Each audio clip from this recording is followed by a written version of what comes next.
بسم الله إن الحمد لله نحمده ونستعينه ونستغفره ونعوذ بالله من شرور أنفسنا ومن سيئات أعمالنا من يهد الله فلا مضل له ومن يضلل فلا هادي له وأشهد أن لا إله إلا الله وحده لا شريك له وأشهد أن محمدا عبده ورسوله صلى الله عليه وسلم أما بعد فإن خير الحديث كتاب الله وأن خير الهدى هدى النبي محمد صلى الله عليه وسلم وأن شر الأمور محدثاتها وكل محدثة بدعة وكل بدعة ضلالة.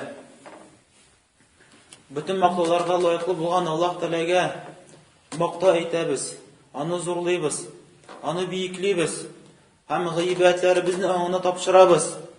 Ham shahad beramiz, shunday Allohdan boshqa loyiqli ravishda g'iybat qiladigan zot yo'q, illa Allohgina, illa Robbimizgina. Ham shahad beramiz, shunday Muhammad degan kishi Alloh taolaning elchisi ham eng so'nggi payg'ambari. Ey kishilar, Allohdan qo'rqingiz, hammaning amrlarini o'tagiz, qilganlardan tiyilasiz, balkim siz jinguvchilardan bo'lursiz. Ham tinglab Allohning oyatin qaysi Alloh taolo amr qila o'zining payg'ambarina: "Qul la yastawil khabithu wat-tayyib wa law a'jabaka kathratu al-khabith fattaqulloha ya ulil albab la'allakum tuflihun."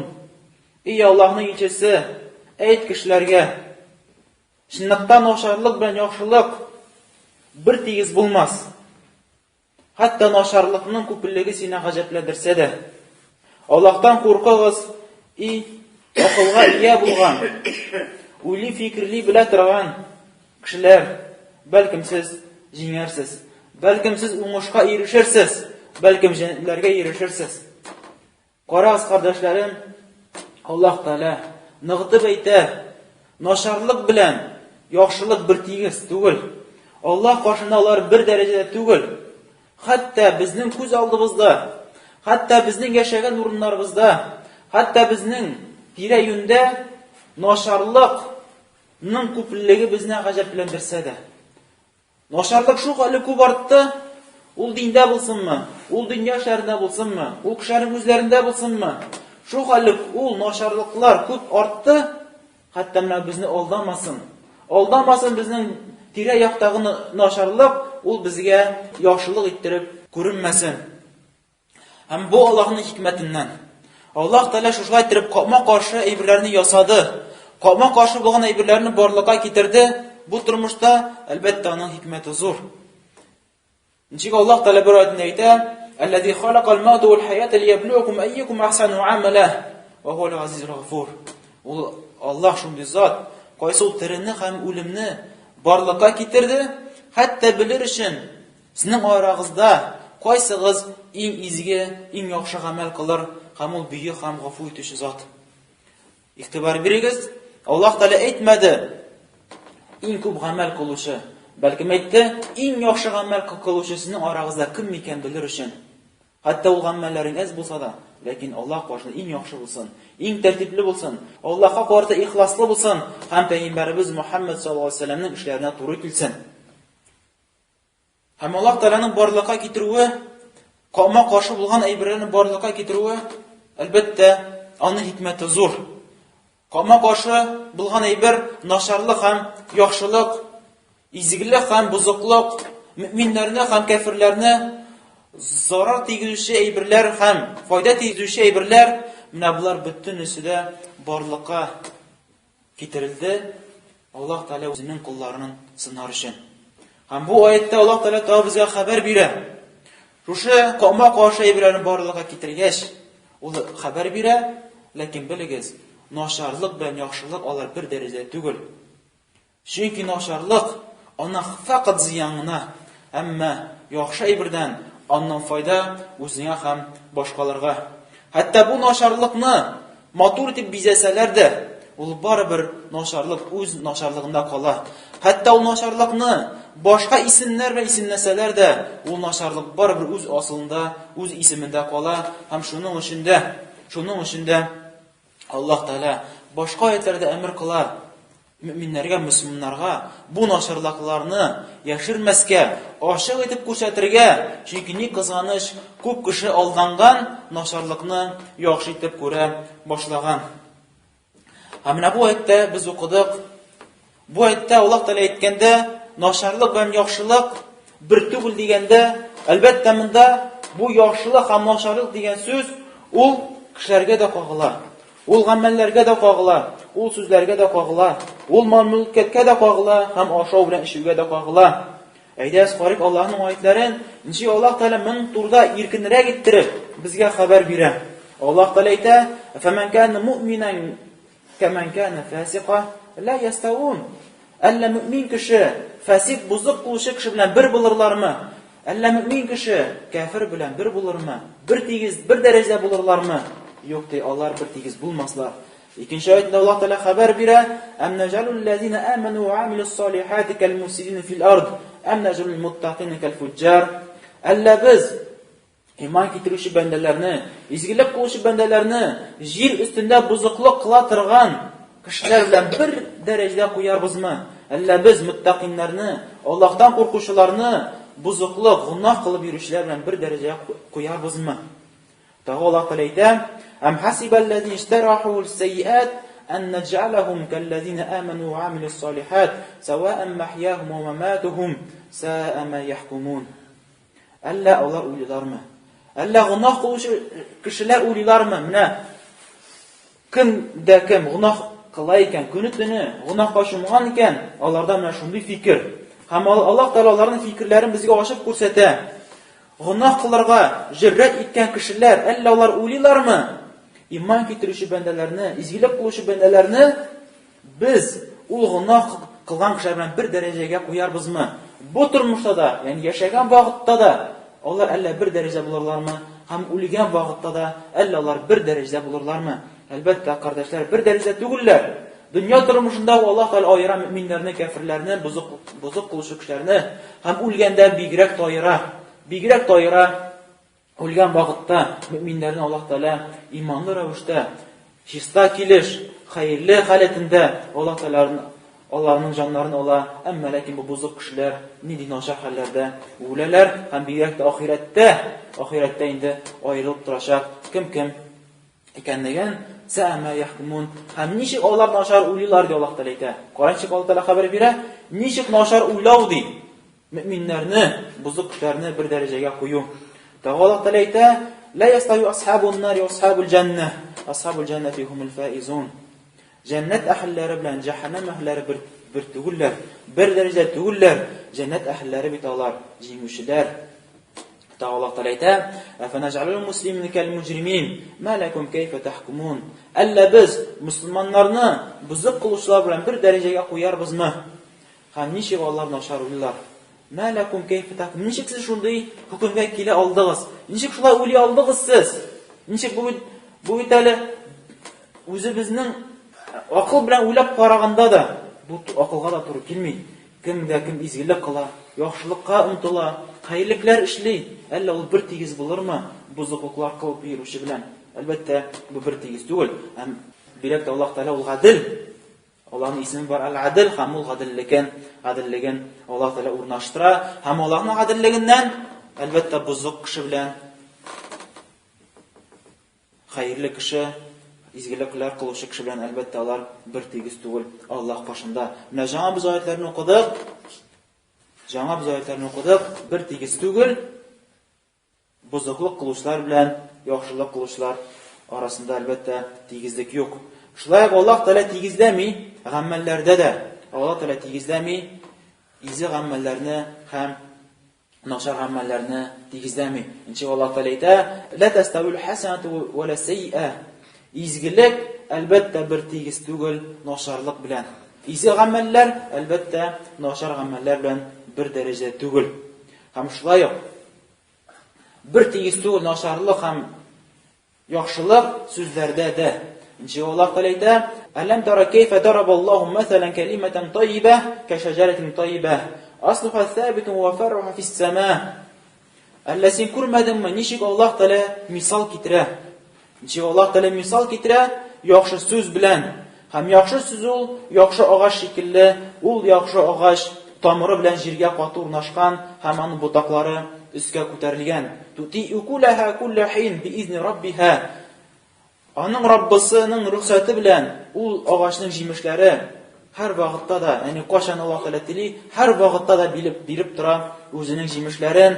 Вадрибуллахул амсал лин-наси лааллахум ятазаккарун. Мәшбәттер Аллаһ Тәгалә төрле мисаллар китерә кешеләргә, хәтта кешеләр искә төшерсеннәр. Хәтта Аллаһ Тәгалә диненә кайтсыннар, искә төшерсеннәр. Ва маталу калиматин хабиса кашаҗаратин хабиса иштуссат мин фауқил арди ма лаха мин қарар. Һәм шулай Аллаһ Тәгалә мисал китерә начар сүзне. Ул начар сүз, начар агач шикелле, кайсы ул тамырыннан үзелеп чыккан, кайсы ул тамырыннан үзелеп җир өстендә ята, һәм аның бер нидә асылы юк, бер нидә нигезе юк, һәм ул агачның тамыры юк. Шайтыр бул тамыры чыккан килеш җир өстендә ята. Карагыз, Аллаһ Тәгалә нинди мисаллар китерә. Һәм Аллаһ Тәгалә мондый мисалларны китерә уйлый белгән кешеләргә. Менә уйлый белгән кешеләр уйлап карагыз әле бу мисалны дип әйтә. Әлбәттә бу аятка тәфсирләр бик күп. Шул тәфсирләрнең берсе, ничек Ибн Кәсир тәфсирендә килә, Ибн Аббасның сүзен китерә. Яхшы сүз ул ла илаһа иллаллаһ.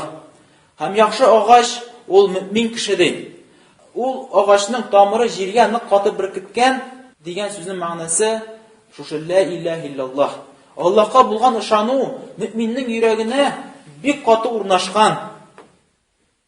Һәм ул агачның ботаклары күккә күтәрелүнең мәгънәсе мөминнең изге гамәлләре өскә күтәрелә, Аллаһка күтәрелә. Һәм ул агач һәр вакытта җимеш бирүнең мәгънәсе мөмин мусламанның гамәле, изгелекләре һәр вакытта да файда бирә. Һәр вакытта да файда бирә, үзенә файда бирә, гаиләсенә файда бирә, җәмгыятькә һәм башка кешеләргә дә файда бирә. Менә карагыз, мөминнән һәр вакытта да оннан хәерлек. Әмма ләкин начар агачка килгәндә, кайсы ул күфрлек, кайсы ул гынахлар, ана бер хәерлек юк. Ана бер хәерлек юк, бәлкем аның асылы да юк, аның нигезе дә юк. Нәрсәгә тели шуңа ышана, нәрсәгә тели шуны яклый. Ничек үзенең хәвәсенә, ничек үзенең йөрәгенә нәрсә туры килә, шуны сөйли, шуны эшли. Аның нигезе юк, аның гакыйдәсе юк, аның бер нинди тотына торган тоткысы юк. Шуңа да Аллаһ Тәгалә әйтә, ул начар сүз, начар агач шикелле. Кайсы ул агач тамыры белән үзелеп атылган җир өстендә ята, аның җимеше дә юк, аның ул агачтан бер ни хәерлек юк. Хәтта ул агачның җимеше булса да, ул ашарлык түгел, әше белән бирә торган тәмсез җимеш. Карагыз, Аллаһ Тәгалә та икенче аятында безгә хәбәр бирә. Илаһи яс'уду калимат тайиб вал амалу салиху ярфa'u. Яхшы сүзләр һәм изге гамәлләр Аллаһ Тәгаләгә менә. Күрәсезме, Аллаһ Тәгалә менә ничек агачның ботаклары өскә күтәрелгән шикелле.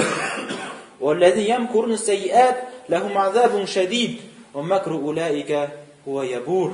Әмма начарлыклар белән мәкр кылучы кешеләр, башыныклар мәкерлекләр кылалар, гынахлар кылып, үзләренчә уйлыйлар, без дөрес эшлибез дип, мәкер кылабыз дип, аларга Аллаһ Тәгалә әйтә, без аларга каты газап әзерләдек, һәм буларның мәкерлекләре, тегеләрнең мәкерлекләре аларның үзләренә хәлак итә. Һәм алар мәкерлекләре үзләренә дә файда бирми, бәлки аларга ул зыян китерә. Һәм шулай ук начарлык һәм яхшылык бер түгелләр мал-мөлкәттә дә дип әйттек. Моны безгә Пәйгамбәрбез саллаллаһу алейһи ва саллям хәбәр бирә. Кемдә кем садаканы бирә икән, начар мал белән, начарлык белән, инде белеп торсын, Аллаһ Тәгалә кирәк түгел андый садака. Ничек Пәйгамбәрбез саллаллаһу алейһи ва саллям хәбәр бирә, Бухари һәм Муслим җинтында килә. Әгәр дә бер кеше изге, чиста мал-мөлкәттән садака бирә икән, һәм Аллаһ Тәгалә чистадан башка бер әйбне кабул итми, әгәр дә кеше чиста малдан садака бирә икән, Ар-Рахман, ягъни Аллаһ Тәгалә үзенең уң кулы белән аны ала, ягъни Аллаһ Тәгалә аны кабул итә.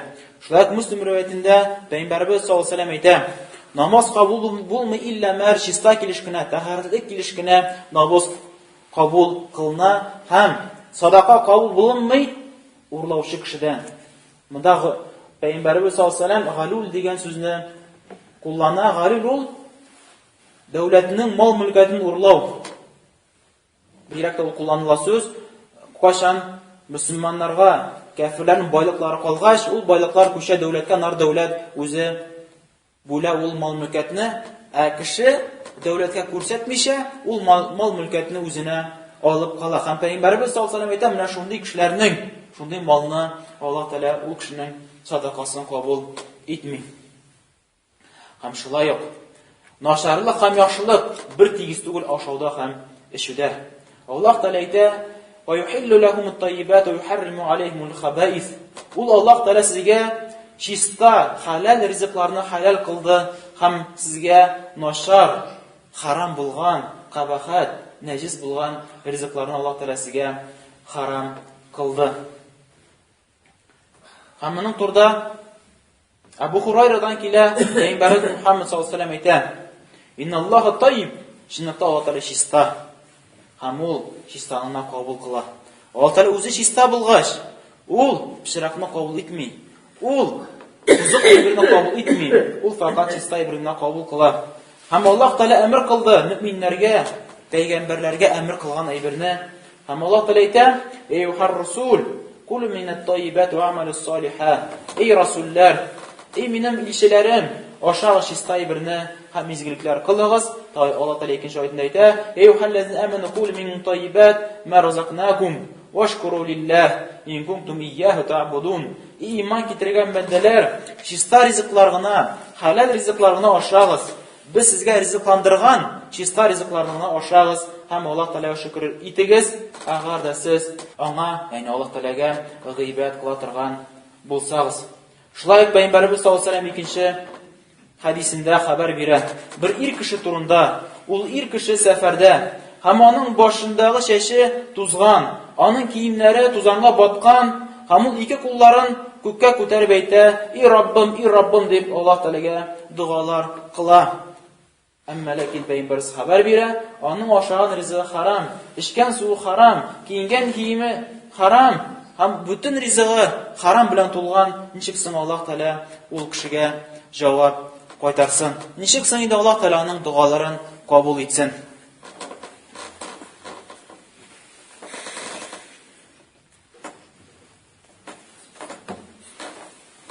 Алхамдулиллахи раббил аламин. Ва ла-акибату лил-муттақин. Ва ла удвана илля ала-з-залимин. Ва саллаллаху аля набийина Мухаммад ва аля алихи ва сахбихи аҗмаин. Әй кардәшләрем, без Аллаһның аятларын укыдык. Ул аятларда без белдек, ишеттек, аңладык. Аллаһ каршында бер түгел, начарлык белән изгелек. Һәм начарлык белән изгелек ул кулланыла шәхесләргә дә, ул кулланыла изге гамәлләргә дә, изге сүзләргә дә, һәм начар эшләргә дә, һәм начар сүзләргә дә, начар эшләргә һәм начар сүзләргә дә. Һәм шулай ул кулланыла мал-мөлкәткә дә, шулай кулланыла ашау-эчүгә дә. Һәм ничек без белдек, һәм без беләбез һәр вакытта да Аллаһ Тәгалә ул чиста. Аллаһ Тәгалә чиста бүтән кимчелекләрдән, бүтән ярамаган әйберләрдән Аллаһ Тәгалә пак һәм чиста. Һәм шулай булгач, инде ул гамәлләрдән ул чиста әйберләрне кабул кыла. Ул кабул итми, агар да гамәлләр рия белән кушылган булса, яки ишетү белән, ягъни мин ишетсеннәр әле, кара күпме мин гамәлләр кылдым, күрсеннәр әле кешеләр күпме мин изгелекләр кылам дип. Яки кеше гаҗәпләнә икән, менә мин шундый мин булганга, менә шундый гамәлләр кылам, мин акыллы булганга, мин тақвалы булганга шундый изгелекләр кылам. Яки үзенә гамәлләр ширикләр кыстыра икән, Аллаһ Тәгаләне башка затлар белән тигезли икән. Менә мондый гамәлләрне әлбәттә Аллаһ Тәгалә кабул кылмый. Чөнки бу гамәлләр инде ул пычранды. Ул начар гамәлгә әйләнде. Начар гамәлгә әйләнгәч, Аллаһ Тәгалә начар гамәлләрне кабул кылмый. Шулай садакаларны кабул кылмый, агар ул садакалар харам юл белән табылган булса. Һәм шулай Аллаһ Тәгалә чиста сүзләренә кабул кыла. Ничек без ул аятларны укыдык? Илаһи ясуду калимат тайиб. Шуннан Аллаһ Тәгаләгә чиста, яхшы сүзләр генә менә. Бу аңлашыла, Аллаһ Тәгаләгә чиста булмаган сүзләр Аллаһ Тәгаләгә менми. Тагы без карадык, шәхесләрдән дә Бар, начарлар бар яхшылар бар. Һәм Аллаһ Тәгалә шул яхшыларның мөэминнәрнең изгелек кылучы шәхесләрне, изгелек кылучы мөэминнәрнең Аллаһ Тәгалә аларны кабул кыла. Һәм шуның өчен мөэмин кеше ул үзе белән дә чиста, аның йөрәге дә чиста, аның теле дә чиста, һәм аның тәне дә чиста. Йөрәге белән чиста, аның бөтен гыйбадәте Аллаһка багышланган. Һәм аның йөрәге чиста, ул кешеләргә ашу белән карамый, ул кешеләргә көнләшми, ул кешеләр турында начар фикердә түгел. Һәм шулай итеп аның йөрәге башка төрле афәтләрдән чиста. Һәм аның теле чиста, аның теленнән начар сүзләр, сүгенү сүзләр, гайбәтләр һәм яла ягулар, алдашулар, әлбәттә аны андай берләр чыкмый. Һәм аның тәне чиста, инде ул һәр вакытта тәнен чистада тота һәм чиста җирдә генә куллана. Һәм шулай итеп, кеше шушындый хәлдә булса, менә ул гына шушындый хәлдә булса гына, инде ул кыямәт көндә җиңүчеләрдән була. Иншалла Аллаһ Тәгалә әйтә: "Яума ла янфау малу ва ла банун илля ман ата Аллаһ би калбин салим." Кыямәт көндә бернинди мал-мөлкәт тә һәм балалар да ярдәм бирмәс, илля магар, кемдә кем Аллаһ Тәгалә килә икән, һәм аның йөрәге чиста булса гына. Һәм біз искә төшердек Пәйгамбәрбез Мөхәммәд саллаллаһу алейһи ва сәлләмнең хадисен бер ир кеше турында. Кайсысы ул сәфәрдә башы тузган, тузанга баткан, ике кулларын күтәреп әйтә: "Я Раббым" дип. Һәм Пәйгамбәрбез саллаллаһу алейһи ва сәлләм хәбәр бирә: "Ничек соң Аллаһ Тәгаләнең дуасын кабул кылсын? Кайча аның бөтен ризыклары харамнан тора." Әйе, кардәшләр, харам ризык үзе ике әйбердән җыелырга мөмкин. Беренчесе ул заты белән, үз белән ул харам. Үз белән харам. Аллаһ исеменә суылмаган итләр, кан, дуңгыз, аракы һәм шундый кебек булган, үзеннән үзе булган харам ризыклар. Һәм икенче харам ризык булырга мөмкин, ул асылдан халал. Асылдан ул халал ризыклар. Ләкин аны эшләп табу харам юл белән табылган. Яки алдашу белән, яки ришвәт белән, яки процент риба белән, яки талау белән, яки башка нашар юллар белән, әгәр дә халал ризык табылган булса, ул халал ризык харамга әйләнә. Һәм мусульман кеше әлбәттә шушы харам ризыклардан сакларга тиеш. Үзен һәм үзенең гаиләсен бу әйбердән, бу харам ризыклардан сакларга тиеш. Ник? Чөнки менә бу харам ризык кешегә бик тәэсир итә. Аның йөрәгенә, аның әхлагына, аның иманына бик кат тәэсир итә. Һәм без күрәбез бу тормышта, ничек кеше шуңган бу харам ризыкка, ул аракысында эчә, ул наркотигын куллана, ул тәмәкесендә тотарда, һәм тагы әллә нәрсәләр куллана, тагы әллә нәрсәләр эчә ашый. Һәм ничек менә бүтәнгә иман керсен, ничек бүтән изгелекләргә ашкынсын, ничек бүтән изге бәндәләр белән була алсын, кайчан аның йөрәге каткан, харам ризыклар белән тәэсирләнеп, инде ул начар кавышкан. Һәм шуңа да, кардәшләрем, үзебезнең телләребезне, үзебезнең гамәлләребезне, үзебезнең йөрәкләребезне гадәтләштерик, гадәткә кертик изгелеккә. Телләргә килгәндә, һәр вакытта изге сүз сөйлик, Аллаһ Тәгалә карата, Аллаһка зикрләр әйтик, хәерле сүзләр таратып бер-беребез арабызда. Һәм һәр вакытта Аллаһның аятларын укыйк. Хәтта Аллаһ Тәгалә әйткән кешеләр арасында булсын өчен. Аллаһ Тәгалә әйтә: "Вахуду иля тайб минал qawl ва худу иля сираtil хамид." Чиста сүздән булган сүзләргә кирегез һәм мактанылган юлга кирегез. Ягъни Аллаһның мактанылган, Аллаһның хак юлына кирегез. Һәм моны капма каршы булган алдаулардан, намимедән, кышкырудан, бәхәсләрдән ярамаган, аннан инде без тыелыйк. Һәм булык шул кешеләр арасыннан кайсы Аллаһ Тәгалә әйтә: "Ва ясми'у лау ва а'раду ан." Аллаһның мөэминнәре алар. Агар алар буш сүз ишетсәләр, ярамаган, кирәкмәгән буш сүз ишетсәләр, алар аннан бурылалар. Ва қалу, һәм алар әйтәләр: "Лана а'малуна ва лакум а'малукум." Безнең гамәлебез үзебезгә кала, сезнең гамәлегез үзегезгә кала. Саламун алейкум ла набтагил җахилин. Һәм сезгә саламун алейкум, сезгә салам булсын. Ягъни бездән начарлык булмаячак, безнең яктан андый гайбәтләр чыкмаячак, безнең яктан андый ялган әйберләр чыкмаячак, һәм без җахилләр белән бергә булмаячакбыз дип Аллаһ шулай итеп бу buzluqlıqdan китәләр.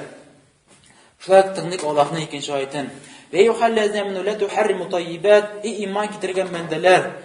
Аллаһ Тәала ма халаллаху лакум, Аллаһ Тәала халал кылган чиста ризыкларны тыймагыз. Ва ла та'таду хам, шиктән чыкмагыз. Инналлаһу ла юхиббул мугтадин. Шиктә Аллаһ Тәала шиктән чыгышларны яратмый. Ва кулу мимма разакакумуллаху халалан таййиба. Хам ашагыз.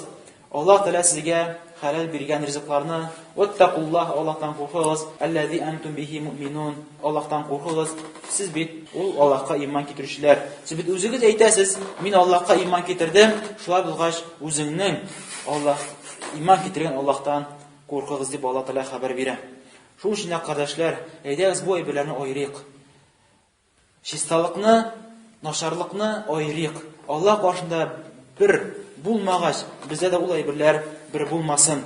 Һәм шуның өчен без тырышыйк, изгелекләр белән булырга, изге сүзләр әйтергә, изге, чиста мал-мөлкәтне җыярга, ягъни кәсеп итәргә, һәм изге һәм чиста кешеләр, мөэминнәр белән бергә булырга. Карагыз, Аллаһ Тәала нәрсә әйтә? وَالْمُؤْمِنُونَ وَالْمُؤْمِنَاتُ بَعْضُهُمْ أَوْلِيَاءُ بَعْضٍ يَأْمُرُونَ بِالْمَعْرُوفِ وَيَنْهَوْنَ عَنِ الْمُنكَرِ وَيُقِيمُونَ الصَّلَاةَ وَيُؤْتُونَ الزَّكَاةَ وَيُطِيعُونَ اللَّهَ وَرَسُولَهُ أُولَئِكَ سَيَرْحَمُهُمُ اللَّهُ إِنَّ اللَّهَ عَزِيزٌ حَكِيمٌ. Mümin ирләр һәм мөэминә хатын-кызлар, алар бер-берсенә дуслар. Алар изгелеккә, хәйрлеккә әмер итәләр һәм начарлыктан тыялар. Алар намазларын үтиләр һәм закатларын үтиләр һәм алар Аллаһ Тәала һәм аның Расулына буйсыналар. Менә инде аларны Аллаһ Тәала үзенең рәхмәтенә кертәчәк. Чынныкта Аллаһ Тәала бөек һәм хикмәт иясе. Шуны каршын укыйк, кардәшләр. Аллаһ Тәала әйтә: "Валазина кафару ба'духум аулияу ба'д". Чынныкта кафирләр алар бер-берсенә дуслар. Шулай итеп Аллаһ Тәала икенче аятында әйтә: "Ал-хабисату лил-хабисин, вал-хабисун лил-хабисат, ват-таййибату лит-таййибин, ват-таййибун лит-таййибат". Нашар хатын-кызлар нашар ирләр өчен, нашар ирләр нашар хатын-кызлар өчен, яхшы хатын-кызлар яхшы ирләр өчен, һәм яхшы ирләр яхшы хатын-кызлар өчен. Менә шулай итеп, кардәшләр, йөрәкләр бер-берсе белән җыелышалар. Тәннәр, нашар тән белән җыела, нашар йөрәкләр белән җыела. Яхшы, чиста йөрәкләр белән җыела, чиста тәннәр белән җыела. Һәм шуңа да бу әйбергә, кардәшләрем, бик зур игътибар бирик. Һәм Аллаһ Тәала бу дөньяда аергач, һәм әлбәттә Аллаһ Тәаланы кыямәт көндә аерачак. Аллаһ Тәала әйтә: "Ва яума тaqумус саату яума идин ятафарракун". Кыямәт көне килеп җиткәч, менә шул кыямәт көндә Аллаһ Тәала аерачак. Аерылачаклар алар шушы ике җәмәгать. فَأَمَّا الَّذِينَ آمَنُوا وَعَمِلُوا الصَّالِحَاتِ فَهُمْ فِي رَوْضَاتٍ يُحْبَرُونَ. Әмма иман китерүчеләр һәм изгәмәл кылучыларны Аллаһ Тәала әйтә, алар җәннәткә шатланышып керәчәкләр. وَأَمَّا الَّذِينَ كَفَرُوا وَكَذَّبُوا بِآيَاتِنَا وَلِقَاءِ الْآخِرَةِ فَأُولَئِكَ فِي الْعَذَابِ مُحْضَرُونَ. Әмма кемдә кем күфрлек китерде һәм безнең аятларыбызны һәм кыямәт көн яланга чыгарды, менә булар инде алар азапка ирешәчәкләр. Менә шулай итеп Аллаһ Тәала иман китергән бәндәләрне аера кыямәт көндә бузык кешеләрдән. Ничек Аллаһ Тәала икенче аятында әйтә: "Аллазина татаваффахумул малаикату таййибин, якулуна саламун алейкум, удхулул җанната бима кунтум та'малун". Шушы вакыт килеп җиткәч, кешегә үлем вакыты җиткәч, фәрештәләр изге бәндәләрнең, яхшы бәндәләр җаннарын алганда, аларга әйтерләр: "Сәлам булсын сезгә, тынычланыгыз, курыкмагыз, сезнең үлемегез белән курыкмагыз. Сез җәннәткә кирегез, үзегезнең гамәлләрегезгә карап. Изе гамәлләр кылу сәбәпле җәннәткә кирегез, һәм сез борчылмагыз, курыкмагыз, сезгә сәлам булсын" дип фәрештәләр тынычландырып, мөэминнәрнең, чиста кешеләрнең җаннарын шайтырып алалар. Һәм шуның каршын карагыз: "Лиямизаллаху ал-хабиса минат-таййиб, ва яджалу ал-хабиса бa'dahu ala ba'd, fayarkumahu jami'a, fayaj'aluhu fi jahannam, ulaika humul khasirun". Нашрайтыр Аллаһ Тәала имтихан өстенә имтихан бирә, хәтта нашарлыкны яхшылыктан аерыр өчен. Һәм Аллаһ Тәала нашарлыкны бер-берсе өстенә ия, хәтта аларны бер җиргә җыяр өчен, хәтта аларны җәһәннәмгә җыяр өчен, һәм алар инде хәсрәтле булучы кешеләр. Шуңа да, кардәшләр, бу әйберләрне аерып, һәм нашарлыктан, нашар әйберләрдән, нашар сүзләрдән, нашар гамәлләрдән, нашар харам булган мал-мөлкәтләрдән һәм нашар булган кешеләрдән ирак булыйк. һәм белегез, алар күп булса да, ләкин Аллаһ каршында алар бер түгел, алар үз начарлыкларында кала. Аллаһ Тәгалә инде безне бу начарлыктан сакласын һәм инде изге хәерле бәндәләрдән кылсын. Субханакаллаһу ва бихамдика, ашһаду ан ла илаһа илля анта, астагфирука ва атубу илейк.